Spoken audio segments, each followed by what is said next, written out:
नमस्कार, मैं हूं रमन पांडे। शहर दर शहर डेंगू का डंक लगातार बढ़ता जा रहा है। हालात इस कदर खतरनाक होते जा रहे हैं कि केंद्र सरकार भी चिंतित हो गई है और केंद्र सरकार ने 6 सदस्यीय टीम भेजने का ऐलान किया है। ये टीम उत्तर प्रदेश में आएगी और डेंगू प्रभावित जो जिले हैं उनका दौरा करेगी।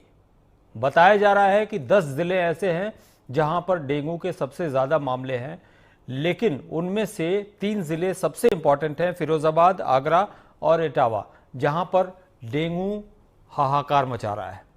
हालांकि मुख्यमंत्री योगी आदित्यनाथ ने इस बारे में निर्देश दिए हैं। ब्रजेश पाठक डिप्टी सीएम और स्वास्थ्य मंत्री ब्रजेश पाठक, उन्होंने भी निर्देश दिए हैं और अस्पतालों में डेंगू वार्ड बनाने के निर्देश दिए गए हैं। इसके अलावा अस्पतालों में तमाम सुविधाओं और इंतजामात को मुकम्मल करने के निर्देश दिए गए हैं और ये भी कहा गया कि किसी भी इलाके में डेंगू का एक भी मरीज मिलेगा तो उसके आसपास के 60 घरों में स्क्रीनिंग कराई जाए। सभी मेडिकल कॉलेजेस में विशेष वार्ड बनाने के निर्देश दिए गए हैं। एंटी लार्वा का छिड़काव और फॉगिंग, इसके भी निर्देश दिए गए हैं। तो इन तमाम बिंदुओं पर आज की हमारी डिबेट आधारित है और ये बहुत इंपॉर्टेंट मुद्दा है। हमारे साथ तमाम मेहमान जुड़ चुके हैं, उनसे आपका परिचय कराएंगे। हमारे साथ कौशलेंद्र द्विवेदी जुड़ चुके हैं, नेता बीजेपी, आपका बहुत बहुत स्वागत है। इनके अलावा और भी तमाम मेहमान हमारे साथ जुड़ेंगे। तो चलिए शुरू करते हैं आज की डिबेट।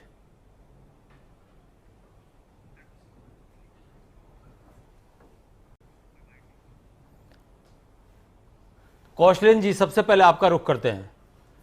कौशलेंद्र जी, सरकार ने काफ़ी एक्शन लिया है, लेकिन केंद्र सरकार भी इस चीज़ को लेकर चिंतित है और 6 मेंबर कमेटी का गठन किया है उसने। उत्तर प्रदेश में डेंगू की रोकथाम के लिए वो टीम आएगी, पड़ताल करेगी और देखेगी कि क्या क्या कदम उठाए जाने चाहिए। जी कौशलेंद्र जी। देखिए, मैं सर्वप्रथम ये कहना चाहता हूं कि जिस तरीके से अचानक डेंगू ने पांव पसारे, तो ये वाकई में चिंता की बात है कि भयावह स्थिति तो हो गई है, क्योंकि हम लोग अपने वार्डों में देखते हैं डेंगू के पेशेंट पाए जा रहे हैं। अब सबसे बड़ी बात यह है कि अब जैसे ही सरकार को मालूम चला और इस तरह की स्थितियां हुई, उन्होंने एक्शन लेना शुरू किया। लेकिन इन सबसे ज़्यादा जरूरी मैं मानता हूं कि लगातार बताया जाता है कि डेंगू के जो मच्छर पनपते हैं वो साफ पानी पनपते हैं। हम लोग लापरवाही में कहीं ना कहीं कूलर का पानी नहीं बदलते हैं, या खुले छत है, या कहीं ऐसे बंद बड़े मकान है जिनमें पानी भरा रहता है आसपास। तो हम लोगों को विशेष, हम जनता को भी जागरूक होना पड़ेगा कि हम जहाँ रहते हैं उसके आसपास जो स्थितियाँ हैं उनसे भी वाकिफ हों, और कहीं कोई इस तरह की चीज़ें हैं तो हम अपने संबंधित विभाग को सूचित करें और बताएं, जिससे कि वहाँ पर फॉगिंग करनी हो, एंटी लार्वा छिड़काव करना हो, या किसी घर में इस तरह की चीज़ें हैं तो वहाँ पर दवाई वगैरह पहुँचानी। तो इसके लिए जनता को भी जागरूक होकर इससे लड़ना पड़ेगा। कौशलेंद्र जी, उत्तर प्रदेश में इसके लिए गाइडलाइन भी जारी की गई है, इसलिए कि ये हर बार बरसात के बाद इस तरह के मामले आते हैं और ख़ासतौर से फिरोजाबाद, आगरा और इटावा में ये टीम जारी है केंद्र सरकार की। तो कुल मिला जुला के लोगों की ज़रा सी लापरवाही इस पे भारी पड़ती है और सारे इंतजामात की पोल खोल के रख देती है। देखिए, सबसे बड़ी बात मैं आपके माध्यम से कहना चाहता हूं कि जिस तरह की ये बीमारियां हैं वो कहीं ना कहीं व्यक्तिगत रूप से हमारे आपके दैनिक दिनचर्या के ऊपर ही जुड़ी हुई हैं। यदि हम अपने कूलर में पानी भरा रखेंगे, यदि आसपास कहीं जल जमाव होगा, लगातार हमारे माननीय मुख्यमंत्री योगी जी कहते रहते हैं, आह्वान करते रहते हैं कि इस तरह की जहां भी चीजें जो खुद व्यक्ति कर सकता है तो स्वयं करे, और अन्यथा संबंधित विभाग को सूचित तो कर ही सकता है। जो भी जगह है, चाहे इटावा हो, चाहे आगरा हो, जो भी जिले आपने बताए हैं, चाहे लखनऊ हो, यहाँ पर अपनी जो भी विभाग हैं वो सभी एक्शन मोड में है और वो तुरंत कार्रवाई कर रहे हैं। मैं अभी जो आप बात कर रहे थे, जिस तरह भारत सरकार ने चिंता जाहिर की है, मेरे पास आज ही फोन आया था कि हमारे आप परीक्षण करना है कि डेंगू पेशेंट कहाँ पाए गए, किस क्या स्थिति है वहाँ पर। तो मैं मानता हूँ कि कहीं ना कहीं हम लोगों को साथ में इस तरह की चीज़ों लड़ना पड़ेगा। जैसे हम लोग कोरोना से लड़े थे, कुछ सावधानियां बरती, सरकार ने एक्शन लिए, उसका परिणाम यह है कि हम लोग सब लोग आपके एक दूसरे के बीच में मौजूद हैं। चलिए, हमारे साथ और भी मेहमान जुड़ चुके हैं। देवेंद्र प्रताप सिंह, प्रवक्ता कांग्रेस, आपका बहुत बहुत स्वागत है। इनके अलावा अंकुर सक्सेना जी भी जुड़ चुके हैं, जो कि आरएलडी के प्रवक्ता हैं। आपसे कुछ ही देर में एसएनएस यादव जुड़ेंगे, जो कि पूर्व सीएमओ हैं, और उनसे जानने की कोशिश करेंगे कि इसकी रोकथाम, इसके बचाव के तरीके क्या हैं और आम लोगों को क्या करना चाहिए जिससे डेंगू के लार्वा न पनपे और इस तरह की गंभीर बीमारी, भयावह बीमारी पे कंट्रोल किया जा सके। देवेंद्र प्रताप सिंह हमारे साथ जुड़े हुए हैं। देवेंद्र जी, हर बार बारिश के बाद इस तरह की चीज़ें आती हैं। आज की डिबेट बिल्कुल पॉलिटिकल नहीं है, आज की डिबेट अवेयरनेस फैलाने वाली है कि आखिर इस चीज़ से कैसे बचा जाए, इसलिए कि डेंगू इतना खतरनाक रोग है कि एक बार हो जाने के बाद लगातार प्लेटलेट्स गिरती रहती हैं और वो कई बार तो स्थिति बिल्कुल मौत के मुहाने तक खड़ी हो जाती है जाके। देखिए रमन भाई, बहुत मैं स्पष्टता के साथ कहना चाहता हूँ। आपने कहा कि आज कोई राजनीतिक बात नहीं होगी, जो समाज से जुड़ी हुई, जनता से जुड़ी हुई ही राजनीति है जी। इस देश में लोकतांत्रिक व्यवस्था है और जो विधायक, एमपी, मंत्री, मुख्यमंत्री, प्रधानमंत्री बनता है, सरकारें बनती हैं, उसकी जवाबदेही होती है समस्याओं को निराकरण करने के लिए। मुझे बहुत दुख के साथ कहना पड़ रहा है कि भारतीय जनता पार्टी की सरकार बड़े बड़े दम भरती है चिकित्सा सुविधाएं जनता को मुहैया कराने के लिए, तो सच्चाई तो ये है कि चारों खाने पे चित्त हैं।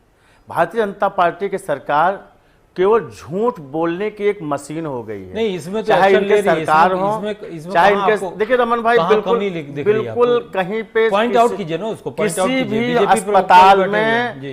भी अस्पताल में चले जाइए, कोई व्यवस्था नहीं है। कहते हैं केवल इनका व्यवस्था केवल कागजों पे और मीडिया में रहता है। मीडिया में सारी चीजें चुस्त दुरुस्त व्यवस्थाएं होती हैं, मगर धरातल पे देखा जाए तो कुछ भी नहीं रहता है। पता नहीं इनको क्या, ये कैसे लोग हैं, कैसी सरकार है, कैसे जनता के प्रति जवाबदेही इनकी है। नहीं, डेंगू पे बात करें अगर हम लोग, डेंगू पे तो देखिए आज आम जनमानस, लखनऊ की जनता जो उत्तर प्रदेश की राजधानी है, वो एक बहुत ही भयावह अभी बीमारी के रूप में जो है पनप रही है। रोज दिन प्रतिदिन उसके लार्वा बढ़ते जा रहे हैं।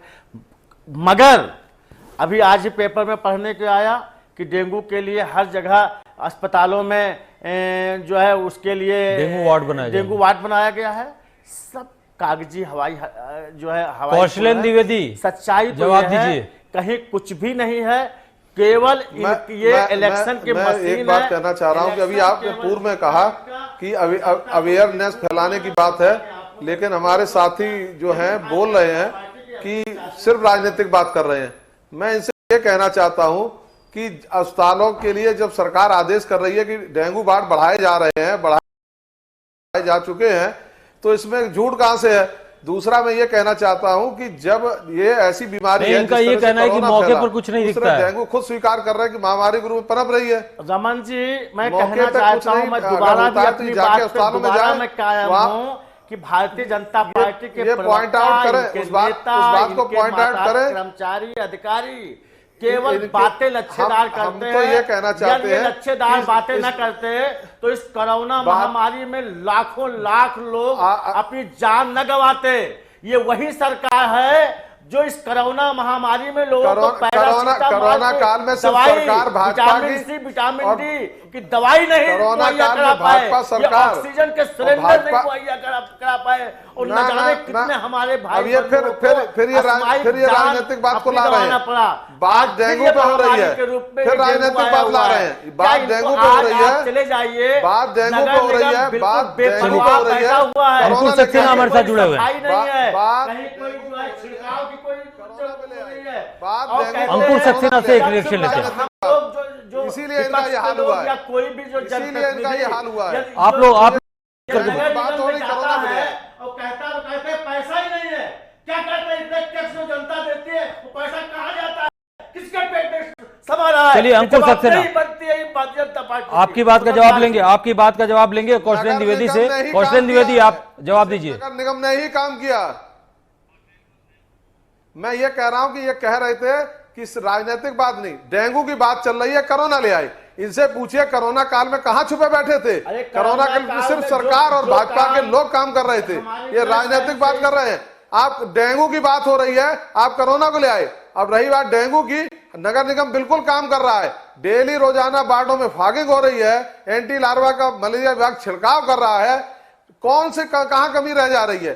कमी सिर्फ रह जा रही है आप जैसे राजनीतिक लोग जो भ्रमित कर रहे हैं जनता को। अवेयर फैलाइए, उनसे कहिए जागरूक रहिए। घर के अंदर इस तरह की स्थितियां हैं, जल जमाव है, कूलर है, पानी बदलिए। वो जागरूकता का काम नहीं करेंगे। एक भी इनका कार्यकर्ता, एक भी इनका नेता कहीं भी समाज। अंकुर सक्सेना भी मौजूद है, अंकुर सक्सेना प्रवक्ता आरएलडी। अंकुर जी आपसे जानना चाहेंगे, अंकुर जी आपसे जानना चाहेंगे, सरकार दावे कर रही है कि उत्तर प्रदेश में तमाम इंतजामात हैं अस्पतालों में डेंगू से कारगर तरीके से निपटने के। दूसरी तरफ विपक्ष का यह दावा है कि ग्राउंड रियलिटी कुछ और ही है। आपका रिएक्शन क्या है? देखिए रमन जी, सबसे बड़ी बात तो ये है कि भारतीय जनता पार्टी जो है वो जुमलों और दावों की सरकार है, और आज की डेट में भी जैसे भारतीय जनता पार्टी के जुमले आम आवाम समझ चुकी है, उसी तरीके से इनका जो दावा है कि डेंगू की रोकथाम के लिए हमने हॉस्पिटल्स बना दिए हैं और हम बड़ा एहतियात बरत रहे हैं कि डेंगू फैल ना पाए। तो सबसे बड़ी बात है कि डेंगू की एहतियाती कदम के लिए तो ये होना चाहिए था। क्या आपको नहीं पता था कि बरसात के सीजन के बाद डेंगू आगे बढ़ेगा? क्या आपको ये नहीं पता था कि फैजुल्लागंज जैसी जगह लखनऊ में जहां पर हमेशा बाढ़ का पानी भरता है और उसके बाद वहां पे संक्रामक रोग फैलते हैं, तो क्या आपको प्रिवेंटिव उपाय थे? क्या आपकी जानकारी में ये नहीं है कि सबसे बड़ा तो मुद्दा आपके चैनल के माध्यम से ये उठना चाहिए कि भारतीय जनता पार्टी की सरकार ये कहती है कि हमने फला काम करने के लिए, एक काम को करने के लिए दूसरे काम को रोक दिया। तो आपकी सरकार में शाहजहांपुर जनपद को मैं आपको बताऊं, वहां पे नदी के किनारे पे जो नदी का दायरा होता है 50 मीटर दायरे के अंदर में इल्लीगल मकान बन गए हैं, इल्लीगल मकानों का पोजीशन हो गया है। हम लोग डेंगू पे बात कर रहे हैं। मैं उसी मुद्दे पे आ रहा हूं। जब नदी की कटान के आगे, या आप यहां लखनऊ जैसी जगह पर देख रहे हैं, बगल में राजभवन और मुख्यमंत्री आवास और कार्यालय है, और जो आपका कैनाल, हैदर कैनाल नाला बहता है, उसके बगल में मकान बने हुए हैं। तो जब आप इल्लीगल पोजीशन होने देंगे, इल्लीगल कंस्ट्रक्शन होने देंगे, तो जो नदी है या नाले हैं अपना असली रूप धरेंगे और बरसात बाद वो उफान पर आएंगे। ये तो कहीं ना कहीं संक्रामक रोग तो फैलेंगे ना। ये रातों रात ये चीजें इंक्रोचमेंट तो हुआ नहीं है। आपने जिनसे हाथ मिलाया है समाजवादी पार्टी से, इससे पहले तो उन्हीं की सरकार रही है। नहीं, अब सवाल ये है कि अगर सरकार हमारी, देखिए अच्छे काम जो हम लोगों ने किए उसका भी तो श्रेय हम लोगों को मिलना चाहिए। नहीं, अभी अच्छे काम की बात ही नहीं हो रही है। दूसरी बात है कि वही भारतीय जनता पार्टी है जो ये कहती है कि हम नोटबंदी कर दिए क्योंकि मार्केट में नकली नोट आ गए थे और यहाँ पे बड़ी आप डेंगू पे आइए, डेंगू पे आइए, नोटबंदी पे मत जाइए ना। उसी मुद्दे पे आ रहा हूँ। बंदी कर दी और चलती हुई अर्थव्यवस्था को आपने डाउन कर दिया। तो मेरा कहना है कि जब आप 70 साल के चलते हुए नोटों को बंद कर सकते हैं, अर्थव्यवस्था का हवाला देकर, तो आप ये संक्रामक रोग जो फैल रहे हैं, और आपको पता है कि नदी की कटान के ऊपर या नाले की जो चौड़ान है जहां पर नाले का पानी का एरिया जाता है या गंदा पानी बह सकता है, तो वहां पर आपने ये बस्तियों को अवैध कनेक्शन क्यों? चलिए कौशल द्विवेदी आपसे रिएक्शन। मैं ये कह रहा हूं कि पहले तो ये समझने का प्रयास करिए। मैं सभी साथी भाइयों से कहना चाहता हूं कि जो आज हम लोगों को डिबेट दी गई डेंगू के लिए, आप चले आए झुग्गी झोपड़ी और नाला कटान। आप पहले ये समझने का प्रयास करिए आखिरकार डेंगू फैलता कैसे है, क्यों फैल रहा है। इसीलिए आपको मैं ये बात साफ पानी फैलता है, मैंने स्पष्ट किया है कि भाई आप नदी और नाले आप व्यवस्था का प्रश्न उठा रहे हैं। आप नोटबंदी पे ले आए, अगर आप नोटबंदी की वजह से डेंगू फैल रहा है? संक्रामक रोग नहीं फैले। सुन लीजिए, पहले बात सुनिए। नहीं, गलत बात। संक्रामक रोग की बात हो रही है। डेंगू जो फैलता है, एक ऐसा इकलौता मच्छर है जो हम लोगों को बचना चाहिए। साफ पानी को घरों में और आसपास कहीं साफ पानी भरा उसको देखने के लिए आप ले आए, कटान के लिए आप ले आए, जल जमाव के लिए आप कह रहे कि जो ये नदियां इंक्रोचमेंट हो गया। मैं ये कहना चाहता हूं कि जब आज बैठे हम ही सभी राजनीतिक दल को जिम्मेदारी लेनी चाहिए। मैं खुद जिम्मेदारी से कह रहा हूं कि हमको समाज में जागरूकता फैलानी चाहिए कि हमारे बच्चे फुल बांह शर्ट पैंट की पहन के निकले, हमारे घर के अंदर पानी ऐसा न भरे, हमारी जो व्यवस्थाएं हैं उनसे हम अप्रोच करके अपना फॉगिंग का काम, एंटी लार्वा काम कराएं, जान बचाएं, लोगों की मदद करें, ना कि लांछन लगाएं। चलिए हमारे साथ एसएनएस यादव जी भी जो जुड़ गए हैं, जो पूर्व सीएमओ रह चुके हैं। यादव जी आप है, आपसे जानना चाहेंगे कि उत्तर प्रदेश की जनता को बताइए, चूंकि 10 से ज्यादा जिलों में ये संक्रामक रूप लेता जा रहा है, ये डेंगू की बीमारी संक्रामक रूप लेती जा रही है, तो आपसे ये जानना चाहेंगे कि आम जनता में अवेयरनेस किस तरह फैलाई जाए। चूंकि अवेयरनेस पोस्टर्स के जरिए या पोर्टल्स के जरिए या गवर्नमेंट के टूल्स के जरिए सिर्फ नहीं होती है, ये आम लोगों का भी एक कर्तव्य है, उनकी ड्यूटी है या उनका कहीं ना कहीं फर्ज है। बिल्कुल सही कह रहे हैं। इसमें देखिए, डेंगू का कोई इलाज नहीं है, कोई इसकी वैक्सीन नहीं है, केवल इसका जो प्रिवेंशन है, रोकथाम है, वही इसका उपचार है। तो रोकथाम के लिए देखिए, डेंगू का जो होता है, इतनी संक्रामक बीमारियां हैं, मलेरिया है, डेंगू है, टाइफाइड, तीनों फैला हुआ है। नहीं केवल डेंगू का ही दोष नहीं है, बुखार आ गया, प्लेटलेट घट गई तो डेंगू है, ये कभी नहीं सोचना चाहिए। हमको आंखों को अपनी खुली रखना चाहिए। इस समय मलेरिया के भी खूब मरीज देखने को मिल रहे हैं, साथ साथ टाइफाइड भी उसी तरीके से फैला हुआ है और डेंगू भी, तीनों है जी। और ये जो तैयारियां होती हैं, ये मई के आखिरी सप्ताह, जून के पहले सप्ताह से पूरी तैयारियां फुल कोर्स में होती है। आप जो कह रहे थे नालों में छिड़काव, साफ पानी का कहीं ठहराव न हो, स्वास्थ्य विभाग, नगर विकास विभाग, सिंचाई विभाग, टेलीफोन विभाग, पीडब्ल्यूडी, नगर निगम, इस सारे की कहीं गड्ढे न रहे, गड्ढों में पानी न भरे, ये सबको देखना पड़ता है। और हर नागरिक में, हम स्कूलों में जाकर के, हमारी स्वास्थ्य विभाग की टीम घरों घरों में जाकर के, जो डेंगू हो जा रहा है उसे घर के आसपास 100 घरों में, और स्वास्थ्य शिक्षा बहुत जरूरी है कि आप अपने घर के ऊपर कोई खुला बर्तन रखें, टायर ट्यूब न रखें, जानवरों को पिलाने के लिए लोग पानी रखें वो न रखें, जहाँ आसपास जल का ठहराव न हो, ठहराव वहां मिट्टी का तेल या जला हुआ डीजल डाल दे, ताकि वो उनके जो मच्छर है जिसको कहते हैं टाइगर मच्छर, वो करते हैं। और जहां पर डेंगू हो 100 घरों में उसकी शिक्षा दिया जाए, 100 घरों में एंटी लार्वल, और घर के अंदर भी मच्छर मारने के लिए छिड़का जाए, पब्लिक में जागरूकता पैदा किया जाए कि जो डेंगू के मरीज है और भी सभी लोग मच्छरदानी में सोएं, मच्छर का घनत्व को कम करने के सारे उपाय किया जाए। जहाँ तालैया हो, वहाँ गंबूजिया फिश होती है उसको छोड़ा जाता है, कई जगह से कलकत्ता से कई बार मंगाई गई थी। अच्छा देखिए, डेंगू जो हुआ है, ये कोई हम जानते थे कि इस साल डेंगू होगा, जब एक 3 साल में एक साइकिल आती है। देखिए 2019 में थोड़ी हल्की थी क्योंकि बरसात कम हुई थी, अब 22 आई है, तो आपकी जो बरसात हुई है सितंबर अक्टूबर में हुई है, जगह जगह भरा हुआ है पानी का।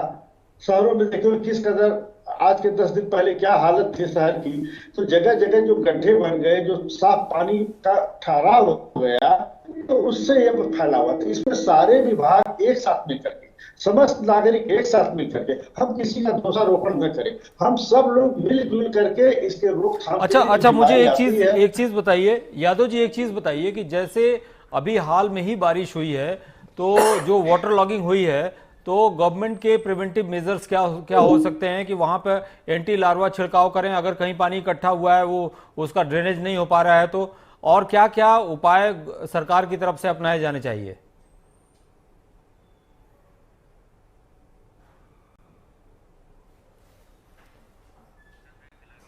उनसे हम वापस संपर्क करेंगे। देवेंद्र प्रताप सिंह जी, मैन पावर नहीं, जहां तक देखिए हम सिस्टम से बाहर है हमको, लेकिन जो मलेरिया की जो भर्ती हुई थी, वो भर्तियां बहुत पहले हुई थी।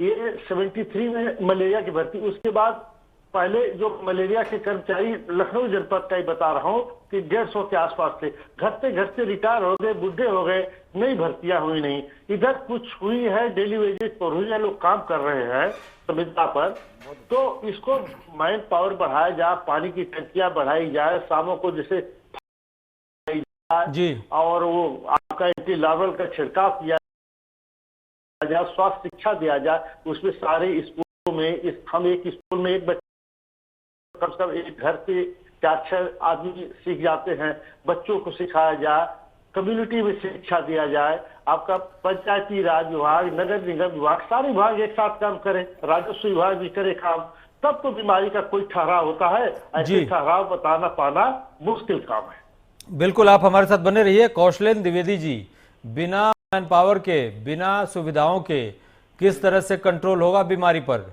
बताइए। देखिए, मैं फिर कहना चाहता हूं कि लगातार अगर हम जहां रहते लखनऊ की बात कर लीजिए, नगर निगम के पास मैन पावर पर्याप्त उसमें है, और जो विभाग की बात की, मलेरिया विभाग, ये वाकई बात सही है कि तमाम कर्मचारी रिटायर हो गए, लेकिन संविदा पे लोग रखे गए हैं। और लगातार मैं कहता हूं प्रत्येक वार्ड में एंटी लार्वा की टीम आ रही है, क्षेत्रीय लोगों से संपर्क कर रही है, और जहां जहां डेंगू के पेशेंट पाए जा रहे हैं उनके घरों, उनके आसपास घरों में जांच भी कर रही है। ये सारे काम चल रहे हैं, लेकिन मैं फिर भी इसके बाद भी कहना चाहता हूं कि इन सारे इंतजामों के साथ साथ हमको बताना तो पड़ेगा कि यहां पर पानी भरा हुआ है या हमारे घर में कहीं कोई चीज दिक्कत है। ये जो अभी यादव जी कह गए हैं बीच में, उन्होंने सारी बातें कही हैं जो एक जो शिक्षित समाज के व्यक्ति को कहनी चाहिए कि हमको अवेयरनेस फैलानी है कि हम कैसे इससे बचाव करें, कैसे इससे बचें, और किस तरह से बाकी सरकार का जो काम है वो अपना काम कर रही है। सरकार अपना काम कर रही है। देवेंद्र प्रताप सिंह, अन्य जिलों में सब जगह काम। रमन भाई, डॉक्टर एसएनएस यादव जी बहुत सीनियर, बहुत ही जाने माने चिकित्सक हैं और बहुत जिम्मेदार पद पे लखनऊ में रहे हैं। मैं अच्छी तरह जानता हूं, और बहुत संवेदनशील व्यक्ति हैं, जिन्होंने जिन प्रश्नों के उन्होंने ध्यान आकर्षित किया है। आज ये गंभीर विषय है रमन भाई कि आज जो बेरोजगारी जो है ना, एक महामारी, ये भी एक महामारी के रूप में है। विभागों में कर्मचारियों की कमी दिन प्रतिदिन बढ़ती जा रही है। अब आप बताइए, क्या भारतीय जनता पार्टी के, केवल भारतीय जनता पार्टी की सरकार ने पूरे देश में जहां जहां सरकार भारतीय जनता पार्टी की है, ये नौकरियों पे ताला लगा दिया है। अब ये आउटसोर्सिंग से ये लोगों को रोजगार दे रहे हैं, और चिकित्सा विभाग में तो बहुत बड़े स्तर पे आउटसोर्सिंग से ये जो है रोजगार दिया गया है। अब ये बताइए, एक कर्मचारी को 50,000 60,000 रुपए तनख्वाह मिलता है, और एक आउटसोर्सिंग के बच्चा जो पढ़ा लिखा, खूब वेल ट्रेंड है, वेल अप टू डेट है, उसको 10,000 8,000 7,000 रुपए तनख्वाह मिलता है। तो वो कैसे, किस दिल से और किस भावना से वो अपनी पूरी निष्ठा के साथ, प्रतिबद्धता के साथ, समर्पण के साथ काम करेगा? तो निश्चित तौर पे वहां पे रमन भाई भ्रष्टाचार होता है। वो जो आउटसोर्सिंग पे रखा जाता है, उसका पहले दिन से और 6 महीने का जो है वेतन, वो जो एजेंसियां हैं पहले ले लेती हैं। चलिए, अंकुर से एक रिएक्शन। तौर पर ये भारतीय जनता पार्टी सरकार के बहुत एक निकम्मी सरकार है, बहुत भ्रष्ट सरकार है, और ये जनता से एक रिएक्शन लेते हैं। अंकुर जी, क्या आपको लगता है कि सरकार जो करना चाहिए नहीं कर पा रही है? वो भारतीय जनता, इसके इन सारी समस्याओं के लिए कोई जिम्मेदार है तो भारतीय जनता पार्टी की सरकार जिम्मेदार है। देवेंद्र प्रताप सिंह, अंकुर जी से एक रिएक्शन लेते हैं। और निश्चित तौर पर ऐसी महामारियों पर रोक लगाने के लिए जब तक सरकार संवेदनशील नहीं होगी, सरकार तत्परता से अपनी जिम्मेदारियों को निर्वाह नहीं, देवेंद्र प्रताप सिंह, एक रिएक्शन अंकुर सक्सेना का भी ले लें। तौर पे ये बहुत टेढ़ी कीड़े नहीं हो सकता है, और अंकुर सक्सेना जी का पूरा जिम्मेदार जो भी महामारियां फैल रही हैं, चाहे डेंगू हो, चाहे मलेरिया हो, चाहे टाइफाइड हो, जो भी बीमारी, उसके लिए कोई जिम्मेदार है तो भारतीय जनता पार्टी के सरकारों के विभाग जिम्मेदार। अंकुर सक्सेना, आपसे रिएक्शन। क्या आपको लगता है कि कहीं ना कहीं सरकारों की जो एफर्ट्स हैं, सरकार के जो प्रयास हैं, वो कहीं ना कहीं नाकाफी साबित हो रहे हैं? देखिए रमन जी, सबसे पहली बात तो ये है कि डॉक्टर साहब ने, अभी यादव जी ने जो भी बात कही है, वो चूंकि एक प्रांतीय संपर्क के अधिकारी रहे हैं और मेडिकल संपर्क के अधिकारी रहे हैं, और उनने जो बात कही है वो बिल्कुल प्रैक्टिकल बात कही है। लेकिन उनके एक पार्ट के आधार पे तो भारतीय जनता पार्टी के जो प्रतिनिधि महोदय हैं वो सहमत दिख रहे हैं, लेकिन जब उनने जो कमियां और वास्तविकता है उसको आम जनमानस के आगे उजागर किया तो कहीं ना कहीं वो सहमति जता रहे हैं। सबसे बड़ी बात यह है कि भारतीय जनता पार्टी की सरकार है प्रदेश में चूंकि भी और सेंट्रल में भी, तो ऐसी स्थिति में सर्वप्रथम जवाबदेही तो सत्तारूढ़ दल के नाते भारतीय जनता पार्टी की बनती है। दूसरी बात है कि जैसा कि डॉक्टर साहब ने बताया कि मई में ही एक आपको रणनीति बना लेनी चाहिए थी कि संक्रामक रोग के जो रिसाइकलिंग वो में एक बार होती है और तेजी से होती है, तो कहीं ना कहीं सरकार ने योजना बनाने में विफल रही है। और भारतीय जनता पार्टी की जो परिपाटी रही है वो ये रही है कि ये लोग काम नहीं करते हैं बट दिखावा ज्यादा करते हैं। अब आज की डेट में आप देखिए, ये कह रहे हैं कि हम संक्रामक अस्पताल और बेड्स की व्यवस्था कर रहे हैं। आपको बता दें क्या किया है कि जिन जिलों में इनने कहा कि हमने मेडिकल कॉलेजेस खोले, वहां पे कोई मेडिकल कॉलेज नहीं खोला गया है। वहां पे सरकारी चिकित्सालयों से कुछ पार्ट को अलग करके उसको इनने मेडिकल कॉलेज का नाम दे दिया गया है। जहां पर ये कहते हैं कि 300 बेड का मेडिकल कॉलेज है, वहां पर आप पहुंचेंगे तो वहां पे 30 बेड का आपको एक रूम नहीं मिलेगा। नहीं, जो आप सम्मिलित नहीं, आप स्पेसिफिकली बताइए कौन सी जगह का नाम बताइए। मैं बिल्कुल बता रहा, आप शाहजहांपुर में चले जाइए, आप शाहजहांपुर में चले जाइए, मेडिकल कॉलेज है। जगह का नाम सुनने दीजिए। मैं पर्टिकुलर आप बोलने दीजिए, आप उत्तर बोलने प्रदेश दीजिए। में शाहजहांपुर देखिए, बता रहा हूं, शाहजहांपुर में राजकीय चिकित्सालय का आप अपनी टीम से अभी भ्रमण करवा लीजिए। और इनने जहां जहां पे मेडिकल कॉलेज, जहां जहां पे मेडिकल कॉलेजेस खोले हैं, वहां पर जो इनके राजकीय चिकित्सालय, जो गवर्नमेंट के चिकित्सालय चल रहे हैं, उन्हीं में से कुछ डॉक्टर्स को वहां पे प्रमोट करके वहीं पे पोस्टिंग कर दी है और उनको प्रोफेसर रैंक दे दी है। तो ऐसी स्थिति में ना वहां पर ऑपरेशन थिएटर है, ना वहां पर बेड्स हैं, ना वहां पर व्यवस्था है। सेम स्थिति आज की डेट में डेंगू वार्ड्स के नाम पे भी की जा रही है। और बाद में ये वही सरकार है जिसने जब कोरोना के बाद संसद में प्रश्न पूछा गया था, तो इन्हीं लोगों ने बड़ी चतुराई से आप कह सकते हैं, या मैं उन शब्दों का प्रयोग नहीं करना चाहता हूं, इन लोगों ने संसद में बात कही कि उत्तर प्रदेश में ऑक्सीजन की कमी से किसी व्यक्ति की मृत्यु हुई है, जबकि आपके चैनल पे हम लोगों ने देखा या लाशों के अंबाल लग गए थे। कौशलेन जी देखिए, मैं इनकी बात का जवाब देना चाहता हूं कि जिस तरह से ये कह रहे हैं कि मेडिकल कॉलेज की जो स्थापना की गई उसमें कोई काम नहीं हो रहा है। पहले तो आप ये समझ लीजिए, जिस शाहजहांपुर की बात कर रहे हैं वहां पर खुद जाके देख लीजिए। अगर आप ये कहते जो कॉलेज थे, मैं अगर देख किसी चुका हूं, अस्पताल को अपग्रेड करके मेडिकल कॉलेज का रूप दिया जा रहा है, उसमें सुविधाएं बढ़ा, अगर सुविधाएं अगर बढ़ा रही है, तो अब ये कह रहे हैं कि वहीं के डॉक्टर ले लिए। कोई सुविधा नहीं बढ़ रही है। आम जनमानस के लिए अगर सुविधा होती तो श्रीमान जी, मैं चलिए, हमारे पास वक्त की कमी है, last reaction SNS Yadav ji से, वक्त की कमी है हमारे पास। Last reaction SNS Yadav ji से। यादव जी ये बताइए कि अगर किसी को डेंगू हो गया, जाहिर सी बात है आज की तारीख में बीमार भी जब पड़ जा रहा है आदमी, तो प्लेटलेट्स कम हो रही हैं, प्लेटलेट्स घट रही हैं, तो कैसे आइडेंटिफाई होता है? उसके जो टेस्ट होते हैं, क्या आपको लगता है कि दूर दराज के इलाकों में उस तरह के टेस्ट अवेलेबल हैं सरकारी या प्राइवेट अस्पतालों में? देखिए, सरकारी अस्पतालों में ये लोग कई जिला अस्पताल जो हैं एमओयू करके प्राइवेट संस्थाओं से लेके वो पब्लिक का फ्री में करा रहे हैं, सुविधाएं हैं, इसको नकारा नहीं जा सकता। दूसरा, ये डेंगू की डायग्नोसिस बहुत ज्यादा क्लिनिकल होती है जी। क्लिनिकल डायग्नोसिस का मतलब मरीज देख करके, मरीज में पेटिशियल हेमरेज क्या है, थारो हिस्ट्री लीजिए, उसका फिजिकल एग्जामिनेशन डॉक्टर करेगा, 80% पा जाएगा। बाकी आप डेंगू के लिए जो NS1 टेस्ट होता है, एलाइजा टेस्ट होता है, एलाइजा रीडर हर जिलों में तो उपलब्ध है, मेडिकल कॉलेजों में उपलब्ध है, जहां नहीं उपलब्ध वहां सैंपल इकट्ठा करके ये लोग करवा रहे हैं। कोई शंका नहीं कि नहीं करवाया जा रहा है, सरकार प्रयासरत है। चलिए, आप सबका बहुत बहुत धन्यवाद। कौशलेन द्विवेदी जी, देवेंद्र प्रताप सिंह जी, एसएनएस यादव जी, अंकुर सक्सेना जी। कुल मिला जुला के बचाव और रोकथाम ही इसका इलाज है। आसपास साफ पानी इकट्ठा ना होने दें, जहां फॉगिंग हो रही है वहां एंटी लार्वा फॉगिंग कराई जाए, और इसके साथ साथ जनमानस में चेतना जागृत की जाए ताकि इस महामारी से बचा जा सके। रुकते हैं छोटे से ब्रेक के लिए। नमस्कार।